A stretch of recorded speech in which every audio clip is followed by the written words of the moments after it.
All right, what's up, everybody? Here live on the stream.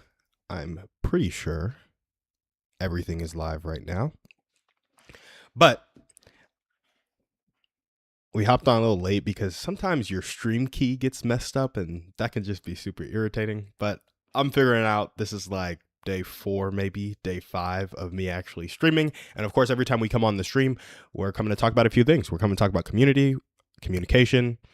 We love for dog parents to share their dog poop horror stories, their favorite dog stories, and even questions about being a dog parent in Austin. And the reason for that is because we have a local poop scooping company in Austin. We have a dog community in Austin that we're trying to build, both to serve dog parents and to make them feel connected to the dog parent community. So that's what we're here on the stream doing. You guys can call in by texting that number, 512-591-6138, with your name, city, and topic. And so if you have a community question, just text that number, be like, I'm Susan, I'm from Austin, and I have a question about community.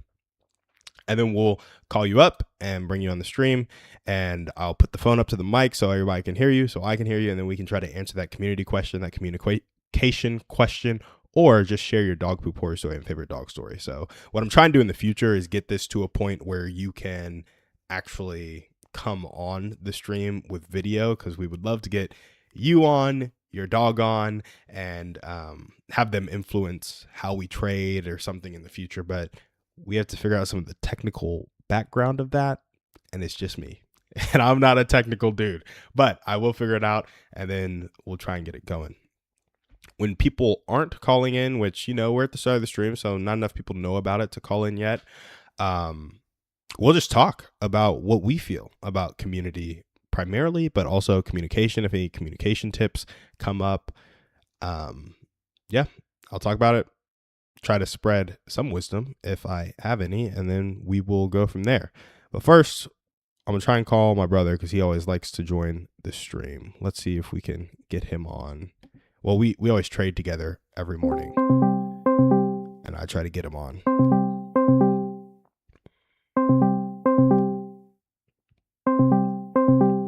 That's the Discord calling in the background. Sorry about that, guys. I know that can be a little irritating.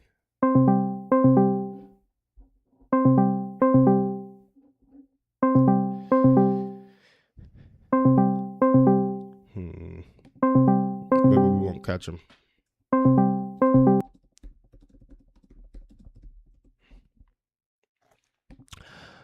Okay, so not catching him. He'll probably call a little bit later, but we trade every morning, so let's see what we're doing on this front. When I was looking at this, the 1 hour had recently gone to a bullish fair value gap, but it also created a very, very tiny bullish fair value gap. So I had it like going up overall, mainly to start coming out of this. So we trade the NASDAQ and a lot of ICT strategies.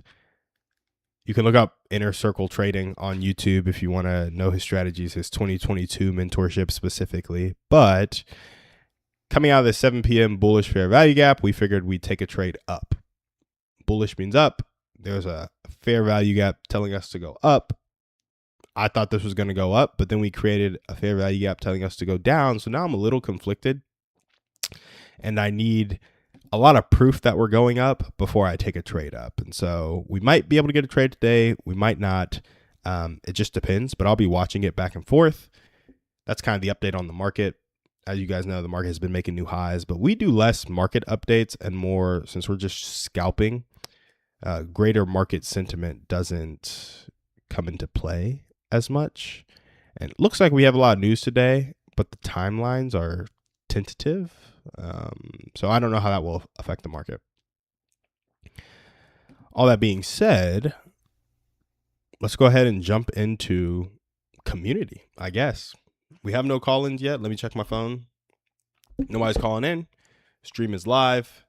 So unless you guys have some dog poop stories or some your favorite dog stories or questions about being a dog parent in Austin, I'm going to go ahead and jump into community. And so what I like to do is I have questions that I get from ChatGPT, and then as those questions come in, I try to build frameworks with how I think about community because I am a very opinionated person and I have strong opinions about the things that I care about. And community is one of those things. If you ask me about what TV shows people are watching nowadays, I wouldn't really care. If you ask me about what sports teams are winning, I wouldn't really care. If you ask me about certain athletes, with the exception of LeBron, I wouldn't really care. And I like LeBron because I love seeing greatness be great because it's an inspiration for me to also be great. So that's why I like LeBron. I don't even care too much about his games day to day. I just like to see the man doing well. And same thing with other just great athletes, great performers, great people, great entrepreneurs. It's just fun to see peak performance, right? Um, so yeah, there's not much I care about, but I do care about community. I do care about relationships. And I do care about people building a meaningful life instead of just complaining. So a lot of people can get stuck in their jobs, stuck in their families, stuck in their friend groups, stuck in their habits, and they just stay there and they complain. And I'm here on this because I think one of the best ways to pull yourself out of that is get around a community of people who are doing better and then change your actions, change your habits, and get exposed to a new world. And so that's what I'm here to talk about. That's what I think community can do for you. That's what I think communication skills can do for you. That's what I think having a goal can do for you. So we're here talking about it. So I ask a community question from ChatGPT. So until we have call-ins, the person calling in is ChatGPT. And yeah, I'm just going to read some of these questions. When I find one I like or when I find one that has a talking point, I'll start talking to it. If you guys find one that has a talking point, full transparency, I'm an early streamer and I can't see the chat right now. I can't really see how many people are on live right now. And maybe that's good in the beginning. That's something I'm trying to figure out this weekend so that I can interact with you guys. But guess what you can do? Text this number at 512-591-6138. If I say something during the stream and you like it, hit me up. Shoot me a text. I'll try and circle back to it. Or if I ask a question that I kind of skim by and you're like, hey, you can go deeper on that, let me know. Or you're going too deep, move on. Let me know. All right. So first question out of ChatGPT was, do we join communities to give or mainly to be seen and validated? I think this is a pretty big deal because a lot of people want to be seen and validated. Obviously, that I would say that's why a lot of people think about joining community, think about going to church, think about having friends. Like most people aren't givers. There was a bug on the mic. I didn't want it to fly into my mouth. So most people aren't givers. Frankly, most people are takers. And it's not really a do you always give or do you always take? It's a spectrum, right? So do you give 20% of the time and take 80% of the time, or do you give 90% of the time and take 10% of the time? I think it's just people on a spectrum, and most of the time we're all running on empty so much. Gary Vee says this all the time, that when somebody is mean to you or tries to take from you or tries to belittle something you've done, it's a moment to empathize with them because they're hurting.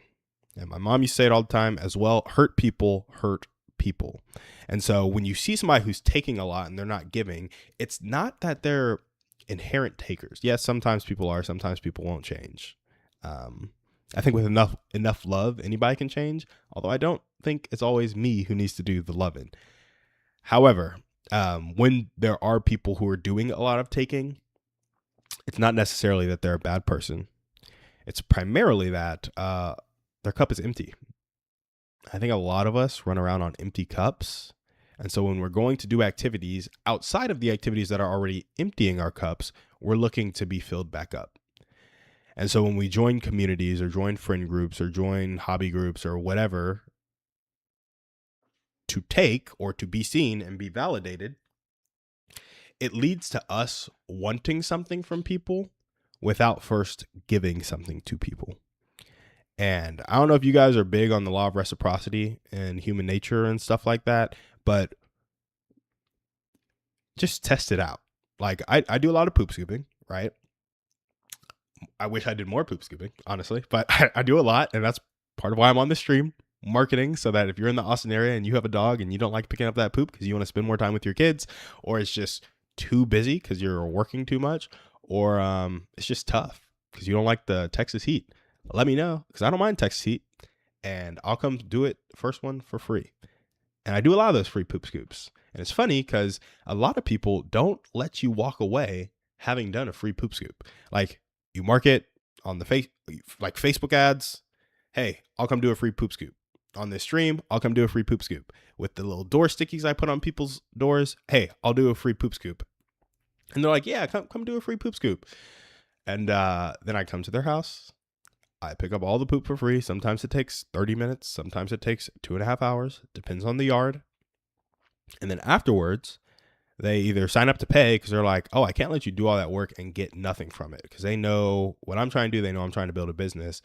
Or they tip me. They leave me a review. They like inquire about my services. Like, very few people can accept something without giving something back, because it just activates this thing inside of us that is like, this person has done something for me, I need to do something for this person.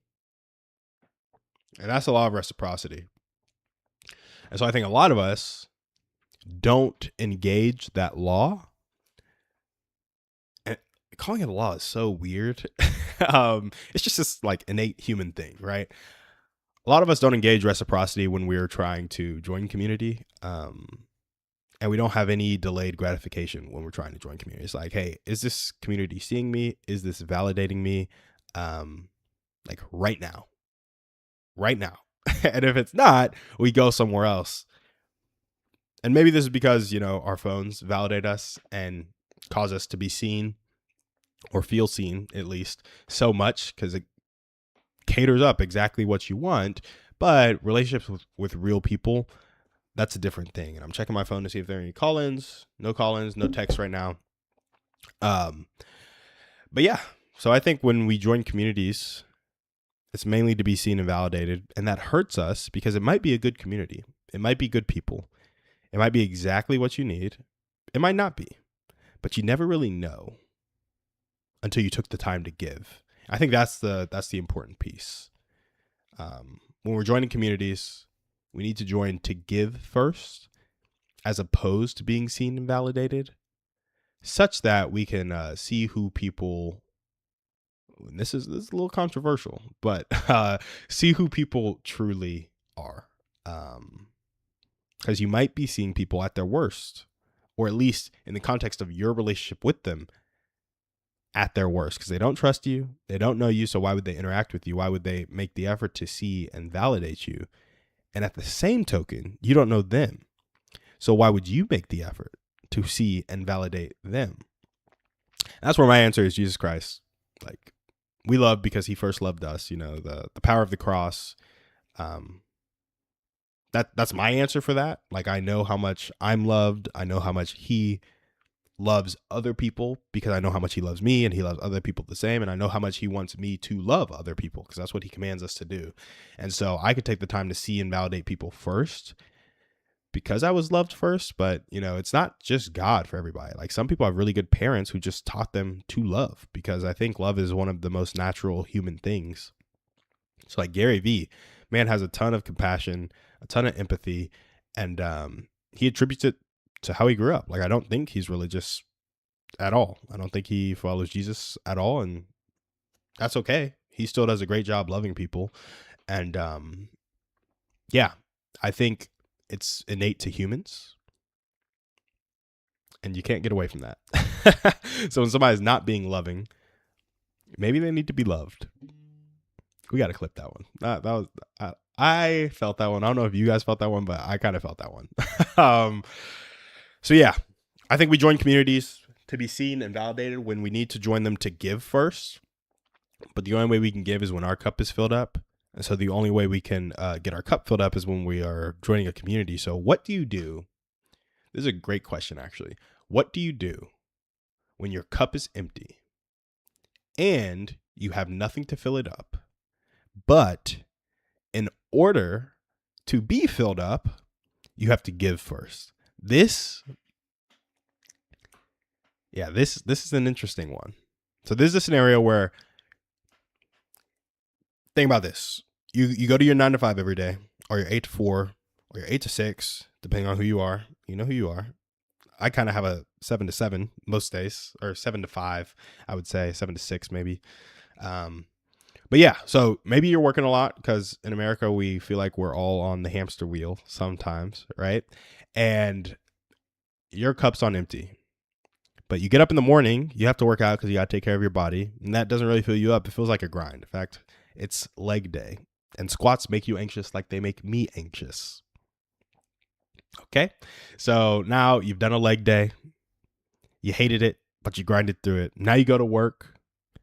You know, you had to eat the lunch that you prepped the weekend before. You had to nose down because there was a big project deadline coming up. Now it's 5:30 p.m. You're going home. You're stuck in Austin traffic for an hour. Tough. Maybe you should move closer to your job. But now it's 6:30 when you're getting home, and you come home to nobody. It's just you. You're single. Maybe you had a roommate, but that roommate went to go visit their parents this weekend because they recently got laid off from their job and they had some free time because the economy is struggling just a little bit. So you're alone. It's 6:30. It's 7. What do? Your cup's on empty. All you did was a workout, and you worked all day, and it's Thursday. So you did that for the past 4 days. You haven't seen anybody. The show you're watching on Netflix is getting a little old, and you're feeling a little lonely. What do? You're a shy person. You're anxious. You feel too shy and too anxious to be outgoing. To go somewhere where you don't know the people, but you don't have any backdrop because you've never done it before.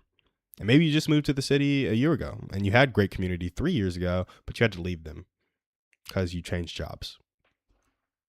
What does one do in this situation? I think the answer is a low commitment, already organized group activity where it's an activity and the activity isn't talking. And so I'm big on this, where a lot of times you have activities that you go to and it's just a bunch of small talk. And I'm like, people need to do something. Like, some people are good at talking. Like, if I want to turn it on, I can talk. As you guys see, I've been talking for the past, 15 minutes or something like that. But if I want to turn it on, I can talk. If I want to turn it on with people, it's like I can ask you endless questions about your interests, and then follow-up questions, and then connection questions and side questions, and we can just talk and talk and talk and talk. But will I enjoy it? Probably not, because I'm not really a small talk dude. But if we play like 3 games of cornhole and are talking while we're doing cornhole, that's a much easier activity for me to connect over because it allows for more comfort with silence. I think just in general, we could all be a bit more comfortable with silence. But when you're looking for this activity at 7 o'clock, it's Thursday, you worked for the past 4 days and worked out for the past 4 days, but you felt alone and you feel shy and you feel anxious, go somewhere where there's an activity, where the activity isn't like super committal, so that you can have a bit of social time, a bit of activity time. And, you can be with people. That's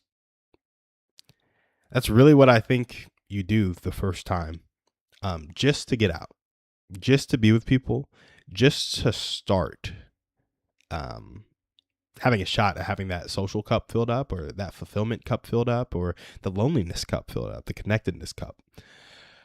So how do you pick the event? This is where you need a little bit of self-awareness, self-clarity. You got to know your goal.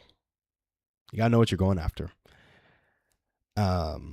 If you're just somebody who wants to, we have our stages of community that I went over. You can go small talk, you can go to consistent activity, then you can go to vulnerability. If you're somebody who just wants that vulnerable conversation, go somewhere where they do that vulnerable conversation. Go to a group that does that. I don't know many outside of church small groups, honestly, because I've always been plugged into the Christian world and the church world.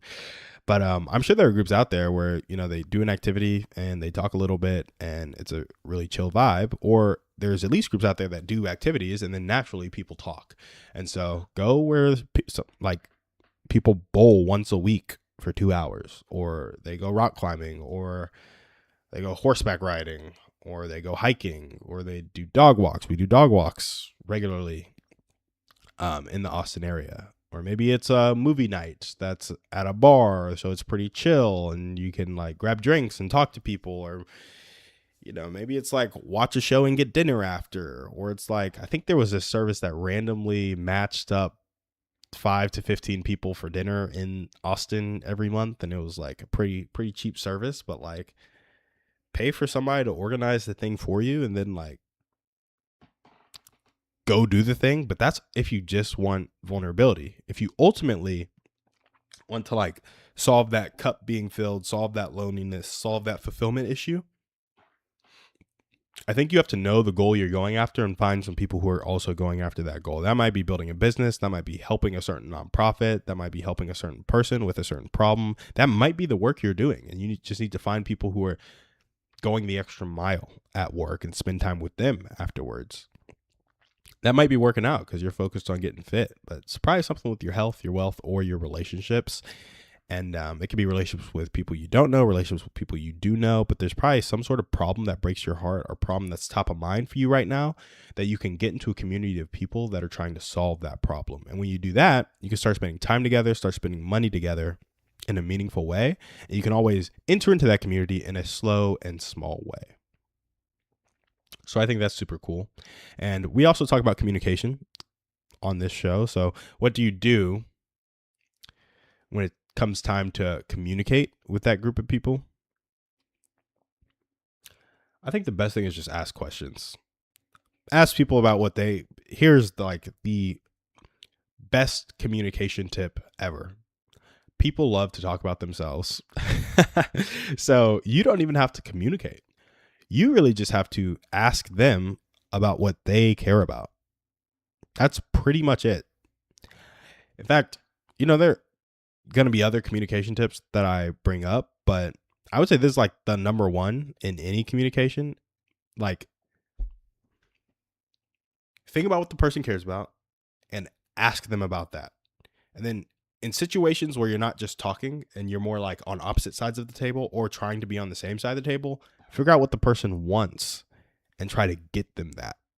With those two things, it'll pretty much always be clear how to communicate, and the communication will be useful because it'll help you get to your desired end of either a deeper relationship or, in some sort of negotiation, common ground, right? So, recapping all this, we join communities primarily to be seen and validated. I think that hurts us because of the law of reciprocity. When you give to somebody, they want to give back to you. When you go to take from somebody initially because your cup's on empty, it is very, very tough to have them give to you. Maybe if you find some really good people, they'll give first. But I think the better option is to be the good person. So that's kind of wrapping that up. But when you're solo and when your cup's on empty and when you don't have community backdrop to fill you up, what do you do? This is where you have to put yourself out there in a very small way that has very low latency. It's not difficult to engage in the activity, and the activity might give you what you want in the future. So if you just want vulnerable conversation, maybe you're just looking for a consistent group where people show up and they do an activity and they talk. Eventually, those conversations will get vulnerable. You just have to know how to ask questions. If you want more than that, you need to understand your goal and then go find a group who is going towards that goal together. And that can be solving some sort of problem in your life or in their life or whatever, right? And when you go to that activity, what does it look like to communicate with those people? And I think it is purely asking them questions about them. And again, this is giving. So how do you ask people questions about them when your cup's empty? Like, you don't care. This might be news for some of you, so brace yourself. But you can act despite your emotion. And that same muscle that took you to the gym when you didn't want to go and brought you to work when you didn't want to go needs to prompt you to ask people questions about themselves when you don't want to. And you can set aside your emotion for the bigger goal. So once you realize that there's a problem in your life of I'm a little too lonely, I'm not connected enough, my cup's not full and it's not getting full, and you need to go seek ways to get your cup full, to not be lonely, to be more connected. When that's the bigger goal, you can set aside your feelings right now. Like, I don't feel like connecting with this person, and give it a shot. Just give it 2 questions, 3 questions, and just do that over and over and over and over. And you can always ask one more question. And yeah, that's not the answer that is ideal, probably. Maybe you wanted something that was like, yeah, get me filled up and then get me in the mood and then I do it. But relationships take work. Community takes work. And I think a lot of it is like asking the question when you don't want to, making the effort when you don't want to, because ultimately you know it's good for you. And if you don't think it's good for you, just ask yourself what the alternative is and play both of them out. Like, would I rather invest in people and have friends that like hit me up randomly or do this or do that and help you live into your ideal friendship? Or would I rather keep doing what I'm doing and have nobody to really come home to? And for some people, both are right answers. So anyway, that's something to think about. But when I say, do we join communities to give or mainly to be seen and validated? I think we primarily do it to be seen and validated. We need to do it to give, and we give by asking people questions about the things that they care about. And we go to activities to find people who are either just doing it consistently and want vulnerable conversation, because that's all some people need for connection. But if you need a bit more, pick a problem that you're very serious about, pick a community trying to solve that, and then start trying to connect with those people by asking them questions. I think that's a super helpful framework for me to start giving. And remember, you can act despite your emotion. So if you feel lonely and you feel empty and you don't think you can do it, set those feelings aside for a little bit and just go to somebody and ask them 2 questions about things that they care about. And the first question can be like, what do you care about? And you can preface that question with, a lot of people fill their days with a job they don't like. Do you like your job, or is there something else that you're really passionate about? And then just let them talk. And they'll probably talk for 5 minutes when you ask them that question. And then at the end of that, you can be like, repeat the last 3 to 5 words that they said. So it's like, blah, blah, blah, blah, blah. I love my job, but it's getting kind of old. My coworker's pissing me off. And also I have this thing, I do woodworking on the side. And when you do this type of wood, it does this and that and this. And then at the end of that, when they're like, and I get it from a maple tree, you pause. You're like, you can turn your head a little bit. You can smile. You can just react to whatever the end of that sentence was and be like, and you get it from a maple tree? with a tone that like kind of goes higher pitch and implies there's a question. And like, yeah, I get it from a maple tree. And they're going to start telling you all about maple trees because they probably love maple trees. And then when they get through maple trees and they're like, yeah, and maple trees started in this region and they did this and they do that and the wood's good for this. And maple trees are dying because all the oil being pumped out of Texas is killing them. You go, all the oil being pumped out of Texas is killing them? And then they will just keep going. And I know it's silly because I'm laughing, but it's called mirroring, and it's literally how it works. Just repeat the last 3 to 5 words that are meaningful to the kind of sentence structure that they said or the topic that they said, and they'll keep going on about that topic. And if you don't want to mirror, you can make connections or like label them. Be like, oh, it seems like you really care about maple trees because that wood is important for your woodworking. They'll be like, yeah, I really do care about maple trees. That is super important for the woodworking that I do. I don't know what I would do without them. And then you compliment them. And then you can ask another question. Or you can connect it to something you do. It's like, I use maple trees to sit on. I have a bench made out of maple. Would you make me a table? And then I don't know. Anyway, I'm going off now. But you can start the communication with a question about what they like and then just mirror. them to have them continue talking about what they like, just connect with them. Just connect with them. Make connections to the stuff that you like, that they like. Mirror them to get them to continue talking about what they like. And you can also, what was the other thing I was going to say? Oh, like emotional audits or accusation audits.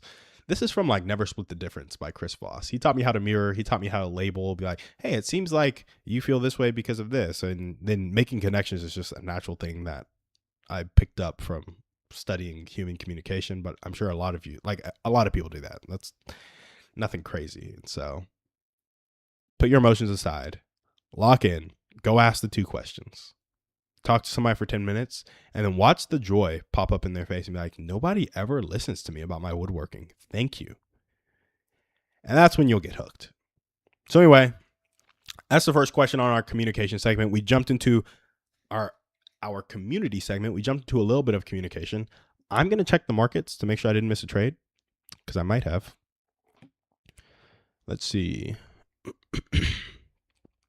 So I have this going from the bullish fair value gap to the high still.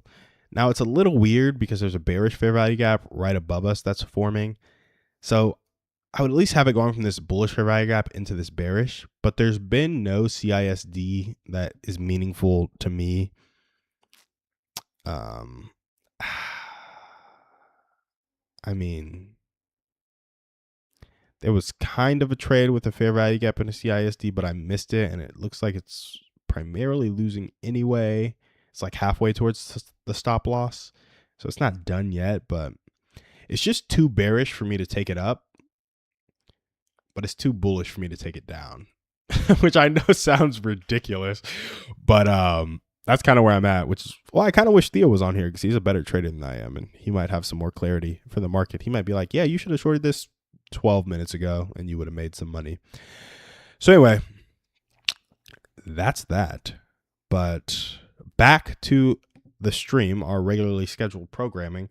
I don't think we've had anybody call in or text. If we have, I haven't gotten it. And if you guys are talking in the chat, I haven't gotten it. Maybe it's just been me here with me. Who knows?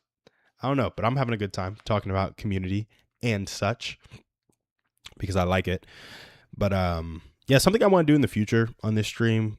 I come in, I kind of wing this, actually. I would like a few more planned out segments, planned out frameworks for you guys. In the event we don't get call-ins, hopefully it won't be too long before we get call-ins, but it could also be a whole year because these things take a while to grow. And I don't even know, which is crazy, if you guys care about what I'm talking about, or if you guys want me to be playing Fortnite while I talk about community. I'm not good at Fortnite, so it would not be fun to watch me play, but it would be more entertaining than just looking at my face. So I'm figuring this out, but if you guys have any feedback for me, call in, text in, let me know. Comment on my shorts that are on Instagram. Hopefully those will do better now that we fixed some of the graphic stuff that we have going on. But yeah, for now, I'm going to keep talking about community until you guys point me towards something else that you want. Let's see. What questions does ChatGPT have for us today? Oh, something else I want to do in the future is like celebrate good communities, find good community moments. Like I forget, there was this story. Maybe you guys know this. So if you know it, chat, let me know. But there's a story about this dude who went on this crazy adventure. They got stuck in like Antarctica or somewhere that was really cold, really miserable. Their ship got shut down. It was like in the 1700s. And it was just a moment of great leadership because he looked at the men and he was like, we're all making it home. I don't know how, but they're going to send help and we're all going to survive until they do. Maybe that was it. Maybe that wasn't it. But I do remember they were in a very precarious situation. It was very cold, very miserable. They all thought they were going to die. And the leader was like, we're not going to die. And here's the thing about community. When we're talking about our last kind of framework, in the structure of community, you go from small talk to consistent activity to vulnerability to more consistent activity to having a common goal and spending time towards that goal, money towards that goal, and then finally growing and sacrificing towards the goal together. And I think these men had to grow and sacrifice toward the goal together, because when you're trapped somewhere like Antarctica or somewhere really cold, really miserable, your ship's down and you're running out of food supply, everybody has a job, and that job is important to everybody's survival. So they all have to get better at their jobs, and they all have to sacrifice comforts to keep the jobs going. Like, a lot of them probably just wanted to die. Like, they didn't have a lot of hope. You're stranded somewhere where it's really cold, really miserable. It's the 1700s. You can't get your boat out. You can't text anybody because it's the 1700s. And you're like, is anybody coming ever? And I think actually they were able to make a trip. I really have to find this segment, but it's stories like this that I want to find throughout history where people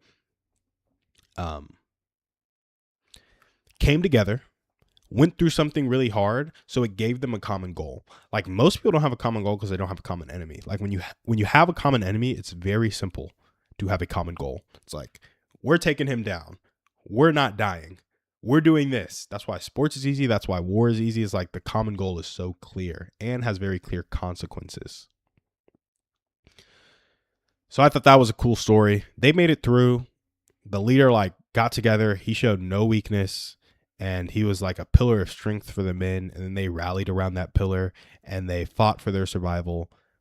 That was housing. That was food from scratch. That was doing a lot of things that I would be screwed if it happened today, because I don't know how to do, but maybe I would grow towards that goal of survival, because humans can get very, very creative when they're looking death in the face, right?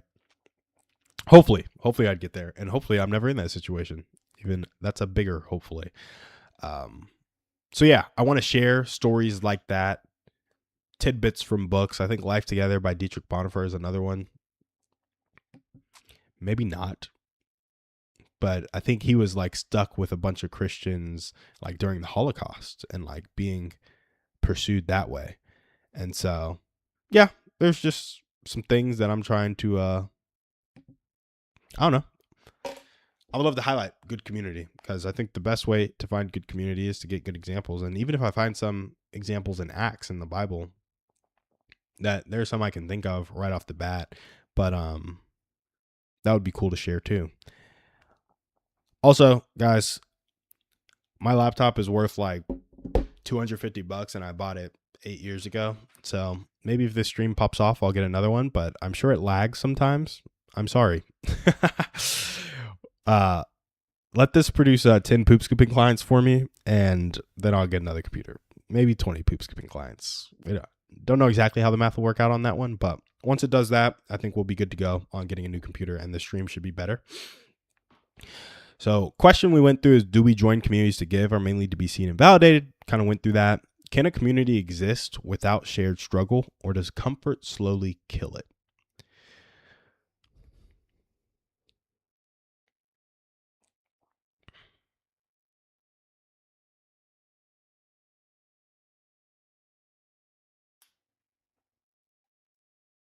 This is interesting.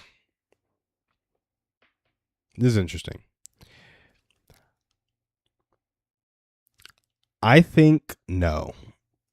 A community cannot exist without shared struggle. I do think comfort slowly kills it, but I don't think it's comfort that kills it. I think it's shallowness that kills it. Because when you look at the structure of community, you have small talk, then you have consistent activity, then you have vulnerability, then you have more consistent activity, then you have time on goal, time and money on goal, and you have interdependence toward goal. And if that's how I look at a community getting stronger and stronger, can those stages exist without struggle? And I think the initial struggle comes in at consistent activity. To show up for each other consistently means trade-offs.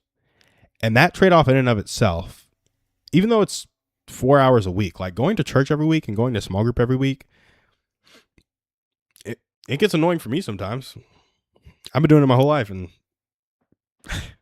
there are many weeks where I'm like, yeah, I can go without that. Just ask Gracie. So even that 4 hours, 2 hours on Sunday, 2 hours on a Tuesday evening, 2.5. So maybe it's 4 to 5 hours. That's not even real struggle. but like it's enough struggle to keep, like we're struggling toward the goal together in a very small way, albeit, but in a way that a lot of people choose not to. And so I think when you're thinking about community, you're getting a group of people together. How do we define this? Let me pull it up real quick. Let me pull it up real quick. It was in our 10-1 stream. If you were there, thanks for coming back. If you weren't, you should have been there. You can come tomorrow. So we define community as true community. Gotta make sure my mic is still working. I bumped it a little bit. Man, my computer's freezing up. We describe community as true community being a group of people going toward a common goal with such intensity that they all share common sacrifice for the goal, and they rely on / sacrifice for each other to get to that goal. So I think it can't exist without struggle, because when you get a group of people together, period, these people have struggles. Like, people struggle in life. Oh, hold up now.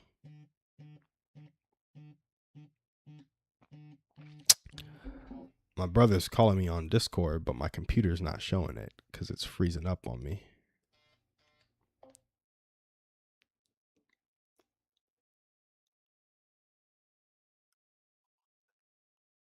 Ah, you're good. You're live on stream, though.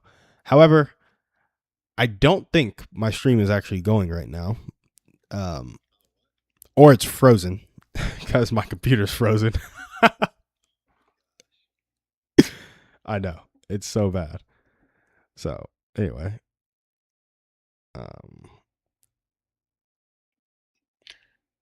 Yeah, it's kind of tough right now because I couldn't get your call on Discord on my computer.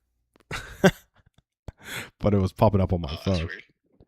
Well, I'm sure it would have come up on my computer, but it's just frozen right now. Yeah. So that's tough. Hopefully that didn't screw up the stream too bad. But yeah, it's probably a little bit better. But anyway, I was looking at the market. I didn't find anything too crazy. I think there was a couple places where I could have hopped in, but I don't know. I just didn't really like it. Yeah, I feel that. I think there was a point at like 640-ish where I could have taken a break-even trade. Yeah, because it had bounced out of a 1 hour fair value gap, and yeah, it was doing its thing. But okay, maybe I'm back on the stream. Yeah, I don't think so. I'm curious to see how this like ends up being online. Like when my computer freezes like this, does the whole stream shut down? I think it does. That is your whole stream just kind of freezes. That's super tough. Yeah. And is it really just a better computer? What is it? More RAM? 100%. Yeah. Your processor. More RAM in your processor. Does probably a bit of your video memory too, but not too much since you're not playing like super high quality videos. If you're going like 4K or something, then I think it'd have a lot to do with your video driver as well, like your graphics card. But yeah, man, that's tough. it is. Most people buy $3,000 to $4,000 computers to stream. So that's crazy. Yeah, like even on my computer, I wouldn't be confident that it would stream well. Yeah, but that's playing games and streaming, right? Oh, that's fair. Yeah. Yeah, I'm just talking, bro. Talking and trying to run Discord. Bro, Discord. Something about Discord and its bandwidth on your computer is kind of crazy. I don't know what it is. Yeah, bro, it's frozen right now.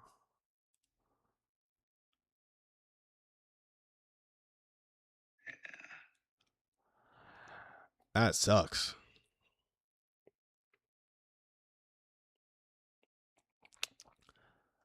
That sucks. Yeah.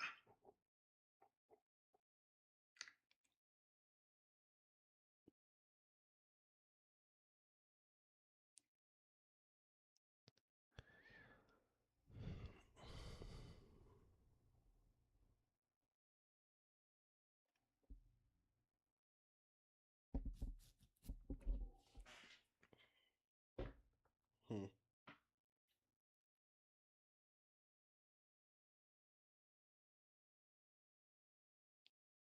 I mean, it sucks, but easy solution. Get a better computer, you know? Oh no, I'm still live. I mean, I'm still live on Facebook. Nice. Yeah.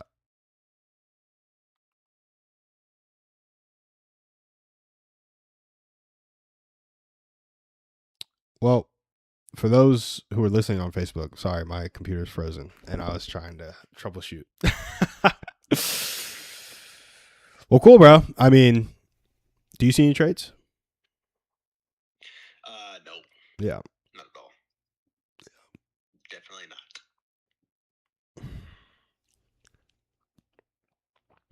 I mean,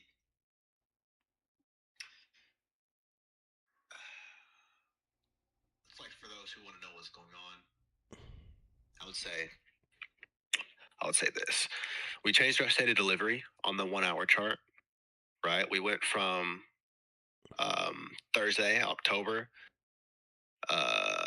We took the low of 8 a.m., came back up, started forming bullish order blocks, right, which are the red candles, and it was respecting all of that until it reached the high, took the high, then took the low of 1 a.m., changed the state of delivery, right, because it's now disrespecting bullish PD rays and order blocks.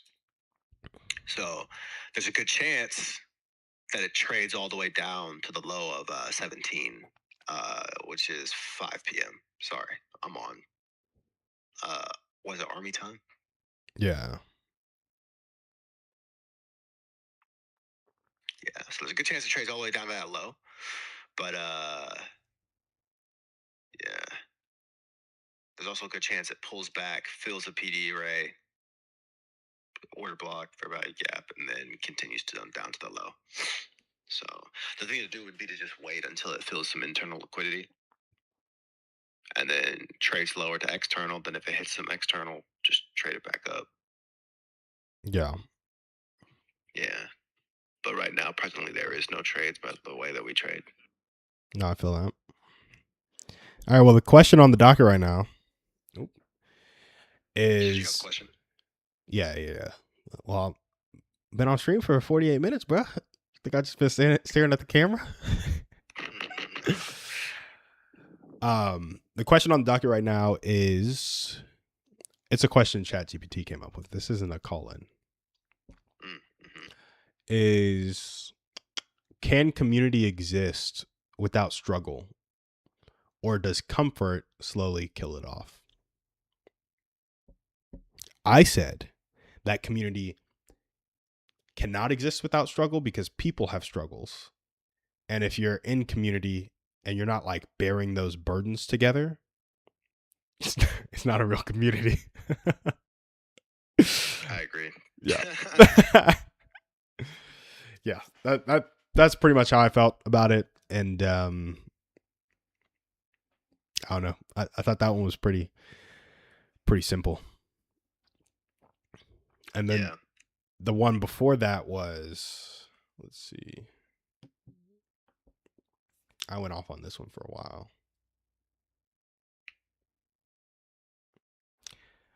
My computer's frozen, so I gotta pull it up on my.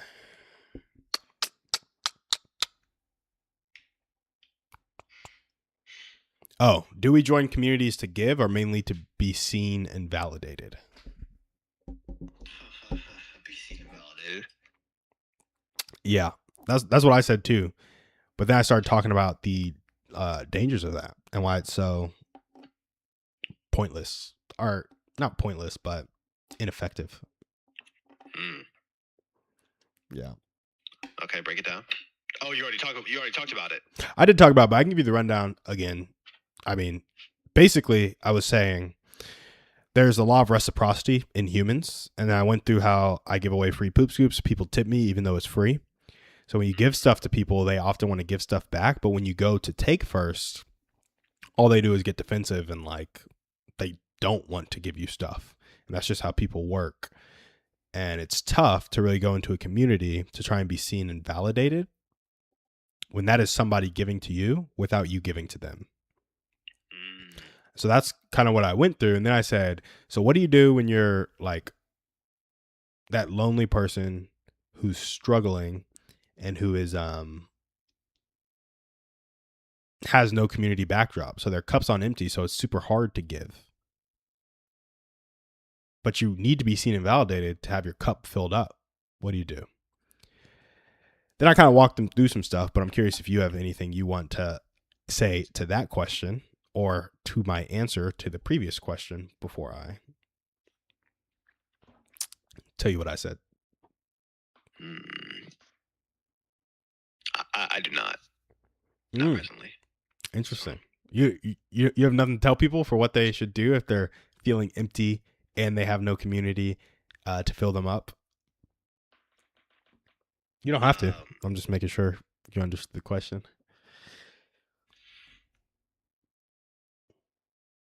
Yeah, I feel like we touched on that a little bit the other day, but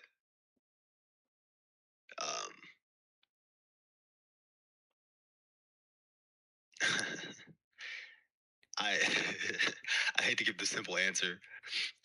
Find Jesus, find Christians, keep searching until you find your people. Just go look.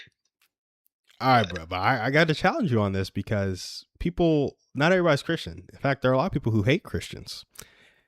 And so they're still lonely, but they don't like Christians. Even Christians are lonely. Yeah. I feel that loneliness. And so it's like, what, when people are looking to get their cup filled up, you'll find Jesus isn't a sufficient answer for people. I think it is, but they don't think it is. So how do you talk to that person who's feeling lonely? Or do you? I was gonna say, it's almost one of those things where it's like, yeah, I want to be fit and grow muscle. How do I do that? Oh yeah, you got to go to the gym and lift weights. But I don't want to do that. It's kind of like, sorry about you, you know? Yeah, no, I mean that is exactly what I said. I said, when you're feeling that way, you need to go find an activity, depending on the level of community you want. You need to go find just a group of people that gather consistently and then talk to them. If you just want that vulnerability and you need to show up. Or you need to pick a goal and like go find a group of people going after that goal and then do that with them. But you have to put in the effort and you have to ask people the questions so that you can connect with them. And then I went through like asking people questions about the stuff they care about and mirroring them to keep the conversation going to connect with them. But basically, when your cup is empty, you have to put your emotions aside and choose to give anyway. It's true. It's like,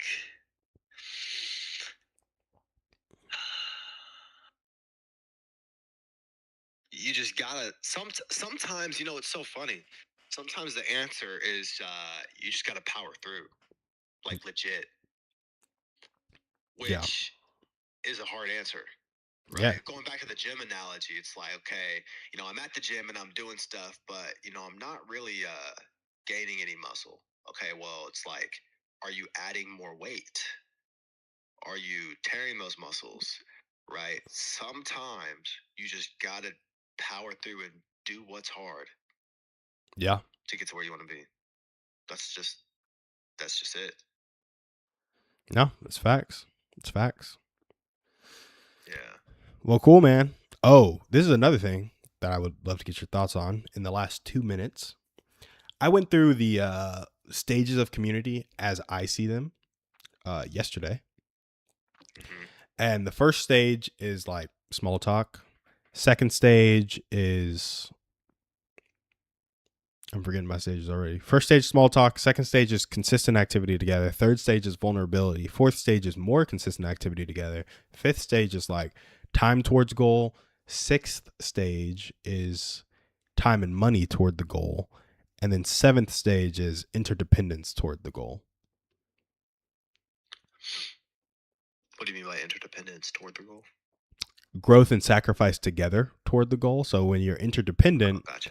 you have to like, I depend on the right tackle to make a good block so that the play goes off. Like everybody has a certain role to play and they're playing that role.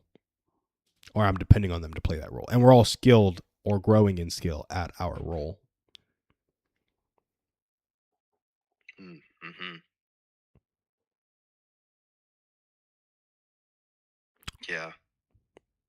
I like that small talk part. How that's like, the first stage? Huh? How that's the first stage? Yeah. Yeah, because I'm like, I've grown to hate small talk, and I'm pretty sure a lot of people hate small talk. Yep. But, it's like, well, what's small talk? When you go and you're asking somebody about their dreams, goals, visions for their life, why they are, how they are, what's made them who they are today, I'm like, is that small talk? I don't think that's small talk. Nah, bro, that ain't small talk. Yeah, I think small talk is like, That's big oh, talk. yeah, you watched that TV show? You say what? I said that's big talk. That's big talk, yes. I'm like, when you go in there, and it's interesting because a lot of people will go into a place and try to find common ground on superficial spots or superficial subjects because it's easier that way. Yep. Right. It's easier to try and find a TV show until um until you agree, right? You can list a bunch, or movies. Everybody can talk about the Marvel movies, right? You like them or you didn't like them. Oh shoot, we can literally get along by talking about the Marvel movies. Oh, you didn't like them? Why not? They were so cool. Or you did like them? Oh, great. Yeah, what was you know what I'm saying? Like, it's just easier to have superficial small talk and find common ground, which is interesting because I think that's what people want to do. They want to find common ground. That's why I feel like they lean towards the superficial. What do you think about the weather today? Oh, it sucked. I agree. Or this weather's crazy, isn't it? Right? That's why the weather conversation is so easy. It's because we can all agree today if the weather's beautiful or if the weather sucked. Yeah. But I ask you what shaped you today, and you say, I was physically abused as a kid. It's like, oh shoot, I wasn't. Then all of a sudden, I feel like your common ground. First of all, that's heavy, right? And then it's not as easy to find common ground on, things like that. I would say. Yeah. I don't know. That's what I would think. Or, yeah, I feel like that's one of many reasons why people shy away from asking the deep questions right off the bat. Some people might think it's an invading of privacy. There we go. Can't speak. Um, but people could just opt not to answer.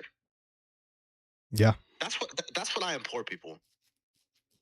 If you're going out to find community, ask the deeper questions. Ask somebody what makes them who they are today. What's one of their core belief system and values? What's the one thing they look for most in people? Right?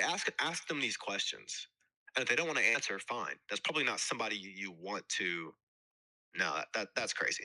I'm not gonna say that's probably not somebody you want to hang out with, but the person who can answer that question and will answer that question shows a level of vulnerability that you probably want to be around. Man's a skipping straight to step 3, hey? What was step 3? I'm sorry. Vulnerability. Oh. Yeah, it goes. Yeah. Go small talk to consistent activity to vulnerability. But I agree. Like, if you can't get to, for me specifically, bro, like if you don't answer those deep questions, I'm like, what are we in middle school? I'm not Yeah, asking you to tell exactly. me about your deepest, darkest secrets, but you gotta have some Right. meaningful answers to some meaningful questions. Yes. Yes. What like what's the thing in society that pisses you off the most? Like I said, that's the question, Yeah, yeah, right? You learn a lot about somebody when they say that. for sure. Um. So yeah, that's what I tell people. Like, if we want to get detail oriented and nitty gritty, earlier you asked me, somebody feels alone. What do they do? Just go ask some people some deep questions. Yeah, And honestly, I say that we are afraid of not having common ground when asking these deep questions. But you'll find that you probably have more common ground when you ask these deeper questions than you did when asking these superficial questions, facts, because there are no new experiences. There's nothing new under the sun. facts. Well, cool, bro. Yeah, That's what we got for the stream today. It's 8:04 a.m. So I gotta shut this off. Go get ready for work. bet. But yeah, Yeah, sorry I was late. I seriously, I thought it's 7 to 7:30, and I'm like, I thought my alarm was at like 7:30. So, no, you're good. You're good. but that's it. Shutting this stream off is gonna take 5 minutes though. That's crazy, bro. It is crazy. I Bro, just that aside, something I want to look out for with trading, uh, real quick. Well, I don't know. You're trying to shut your stream off. You probably can't see it, can you? I can't, bro. I can't see That's fine. anything. I'll just describe it to you. Okay. So you know how on the buy side of liquidity lows get formed, right? Yep. So whenever it switches to the sell side liquidity, I've been using those lows as like a way to, like, okay, it took a low on the other side. So I'm gonna wait and I'm gonna see if I can time it going up into internal. And I'm like, I don't know if it works like that. I think you have to wait for a low to form on the side of the curve to get the internal side of the curve. Does that make sense? Yes.